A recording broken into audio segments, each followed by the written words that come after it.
네, 최근 코스피가 3천을 돌파하면서 개미 투자자들의 투자 열기를 느낄 수 있었는데 그 와중에 이 개미 투자자들의 피해도 잇따르고 있습니다. 취재를 한 KBS 시사기획창 서재희 기자 그리고 성희활 인하대 법학전문대학원 교수 나오셨습니다. 안녕하십니까? 안녕하세요. 네, 안녕하세요. 자, 먼저 시사기획창에 방송을 했어요. 방송 제목이 3000피 시대 개미의 꿈. 자, 제목 이렇게 달고서 방송을 한 이유가 있을까요? 코스피 3000 시대의 개미들이 꿈꾸는 그리고 개미들이 꿈을 이룰 수 있는 이런 새로운 시장의 질서가 무엇일까 이런 뜻이 담겨 있었다고 보시면 될 것 같고요. 네. 3000 시대 이전에도 개인 투자자들은 있지 않았습니까? 그렇죠. 그런데 최근처럼 이렇게 많은 개미들의 꿈이 주식시장에 몰린 적이 있었을까 싶을 정도로 짧은 기간 안에 개인 투자자들이 집중적으로 늘어났는데요. 또 지난해 이 코스피 3000 시대를 연 주인공이기도 하지 않습니까? 그래서 이렇게 과거와 입지가 달라진 개인 투자자들이 요구하는 이 새로운 공정한 시장의 질서가 무엇인가 그리고 그것을 지켜가는 게 왜 중요한가를 짚어본 그런 프로그램이었습니다. 지금 이게 최근 1년 사이에 보면은 이 개인 투자자들, 개미 투자자들이 굉장히 많이 늘었다 해서 비중이 많이 늘었다라고 했는데 실제로 어느 정도나 늘었습니까? 갤럽 그 여론조사 기관에서 조사를 한 거 보니까요. 네. 2015년에 18세 이상 우리 국민 중에서 한 15% 정도가 주식 투자를 했다고 합니다. 근데 작년 기준으로는 그 비율이 29%까지 올라가서 거의 2배로 이제 올라간 것이죠.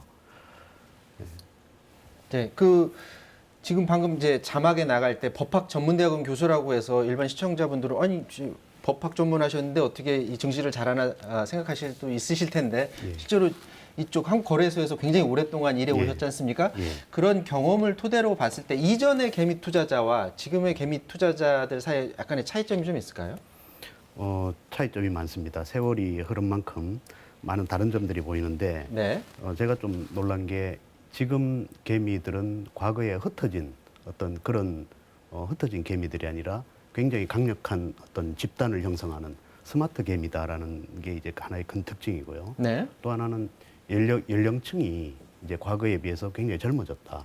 그래서 지금 주식 투자 인구 그 조사에서도 보면은 20대, 30대 이쪽이 거의 절반 이상의 비중을 차지할 정도로. 그리고 주변에 보면은 고등학생들도 이렇게 이제 좀 들립니다. 한다는 이야기가. 네. 그리고 이런 사람들이 또 여유 자금만 가지고 하는 게 아니라 여유 자금이 또 많이 없기도 하고요. 네. 영혼까지 끌어모아서 최대한 아주 그 빚을 내서라도 해서 공격적으로 투자를 한다라는 이런 몇 가지 특징들이 과거와 좀 다른 것 같습니다. 빅2가 예전에 있기는 있었습니다만 예, 최근에 그런 게 이렇게까지는- 더 굉장히 사람들이 많아졌다. 예, 이렇게까지는 아니었죠. 이렇게 이제 아마 이제 부동산 그 급등에 따른 어떤 박탈감 이런 거로 인해서 좀 굉장히 공격적인 자세로 임하는 게 아닌가라는 생각이 들었습니다.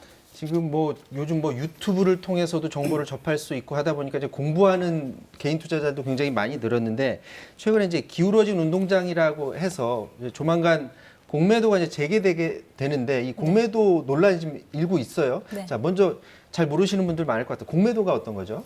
공매도는 주식을 빌려서 파는 이 투자의 방법인데요. 네. 주가 상승이 예측되면 돈을 빌려서 주식을 사지 않습니까? 네. 근데 반대로 주가 하락이 예측될 때 주식을 빌려서 파는 이 투자의 방법인데요. 공매도가 일어나면 주가가 하락되는 그런 효과가 있기 때문에 이론적으로 보면 기업 가치와 대비해서 현재 주가가 과도하게 높아져 있을 때 이거를 좀 진정시키고 과열을 낮추는 그런 효과가 있습니다. 공매도의 기본 원리는 자본시장연구원의 이 황세훈 연구위원님이 설명을 해주셨는데요. 한번 같이 들어보시겠습니다. 네.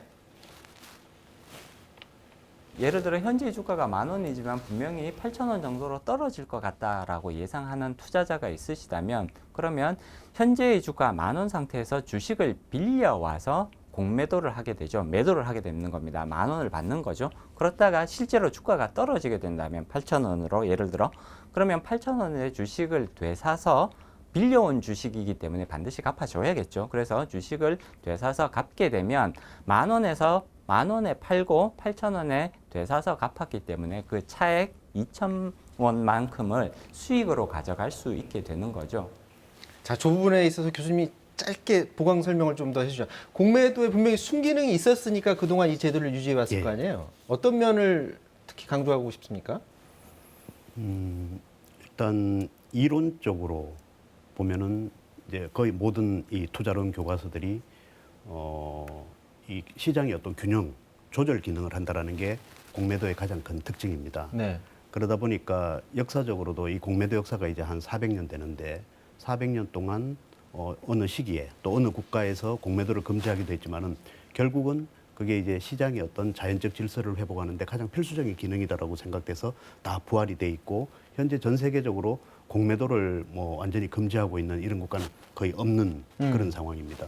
자, 공매도가 지난해 이맘때쯤, 그러니까 이 코로나 상황 때문에 이제 주가가 급락하다 보니까 일시적으로 이제 금지를 했다가 금지 기간 2차례 재연장이 됐어요. 근데 이 공매도 관련해서 지금 반대하는 사람들 있잖아요. 그 반대하는 사람들 직접 만나보셨죠? 네, 반대하시는 분들이 사실 개별적으로 다들 생각이 다르십니다. 네. 근데 기본적으로는 이 공매도 중에서도 무차입 공매도라고 해서 주식이 없는 상태에서 없는 주식을 판단 말이죠. 이렇게 네. 시장을 교란시키는 행위, 이런 것들의 부작용이 굉장히 심각하다라고 이제 주장하시는 분들이 계시고, 또 이런 금융당국이 여러 가지 개선안을 발표하기는 했지만 근본적으로 공매도 제도 자체가 개인 투자자들에게는 불리하다. 그래서 공매도 자체를 영구적으로 폐지해야 된다라고 하시는 분들도 있고요. 공매도를 유지하되 또 여러 가지 보완책이 더 필요하다. 처벌을 불법 행위를 했을 때 처벌을 더 강화해야 된다. 이렇게 주장하시는 분들도 있습니다. 특히 요즘 들어서 이제 증시 변동폭이 굉장히 커졌잖아요. 네. 그래서 공매도가 있으면 사실상 일시적으로는 주가가 하락할 가능성이 높기 때문에 5월 이후에 주가가 너무 과도하게 하락하는 게 아니냐라는 우려가 있는 상황입니다. 자, 사실 이쪽 증권, 증시에 계시는 많은 전문가들은 공매도의 필요성을 굉장히 강조를 하고 있거든요. 교수님 보시기엔 어떻습니까?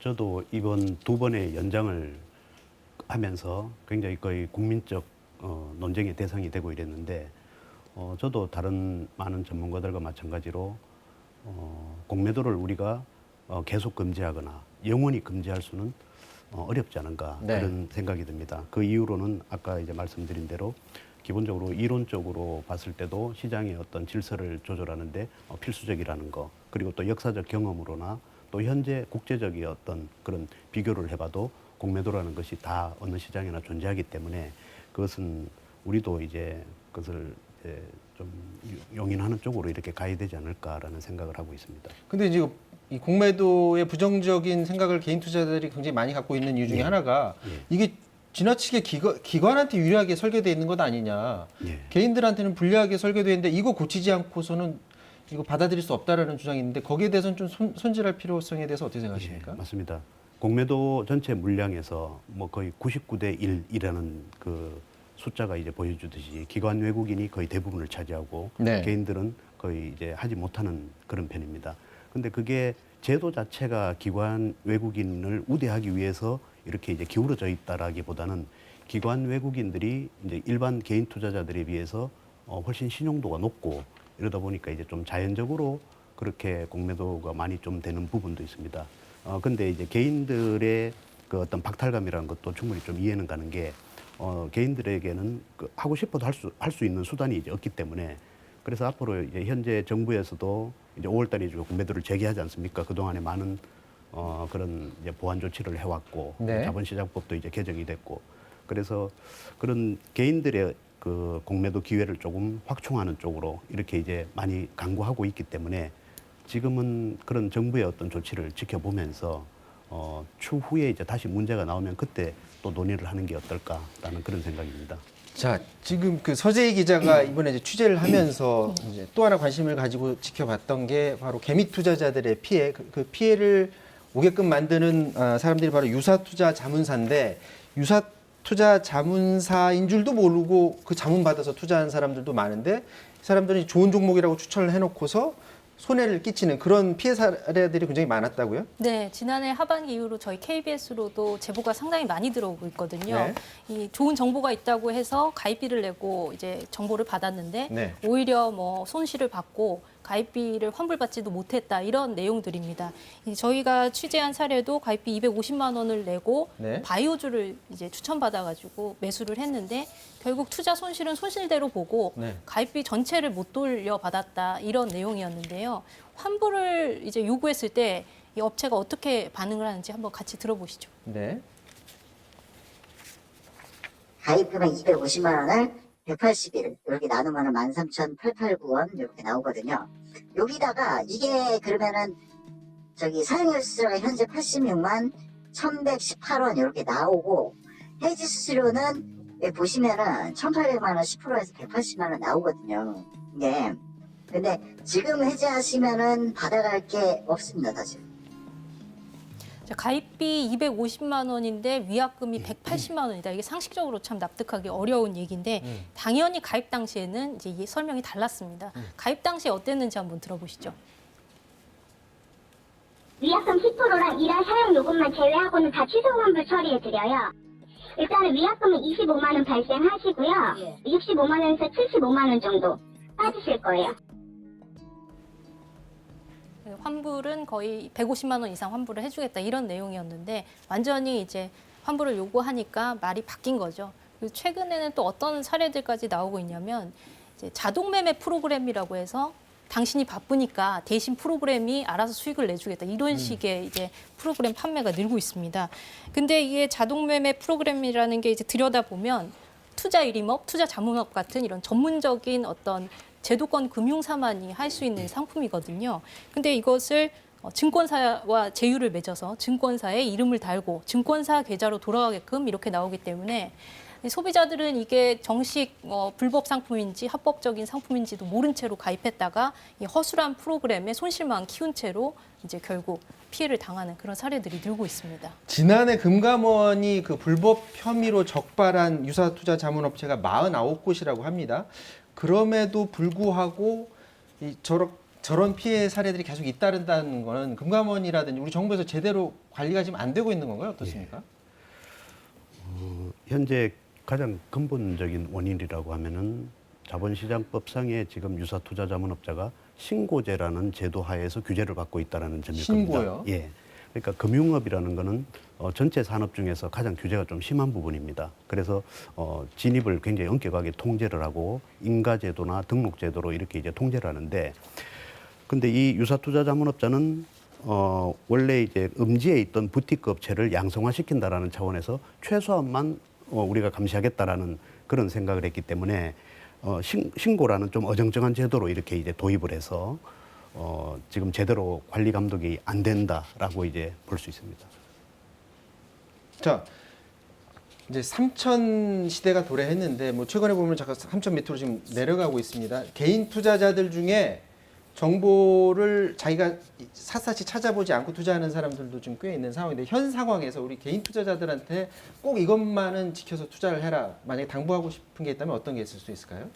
저는 뭐 법을 공부한 사람이라서 그런 답변은 제 역량을 벗어나는 부분이지만은 제 30년 경험으로 이제 제 개인적 소감을 이제 말씀드리면은 아무리 이제 계속 우상향으로 오를 것 같아도 결국 조정과 하락 장세가 오더라고요. 그럴 때 이제 손실을 줄이고 자기 방어를 해야 되는데 두 가지가 굉장히 중요한 것 같습니다. 제 경험으로도. 첫 번째가 손절매라는 거. 그래서 손실률을 내가 몇 % 하락하면 무조건 팔겠다라는 그걸 꼭 지키는 게 네. 좋고, 그다음에 이제 하락할 때 이거를 물타기를 해서 평균 단가를 낮추고자 하는 그런 욕구가 자꾸 생기거든요.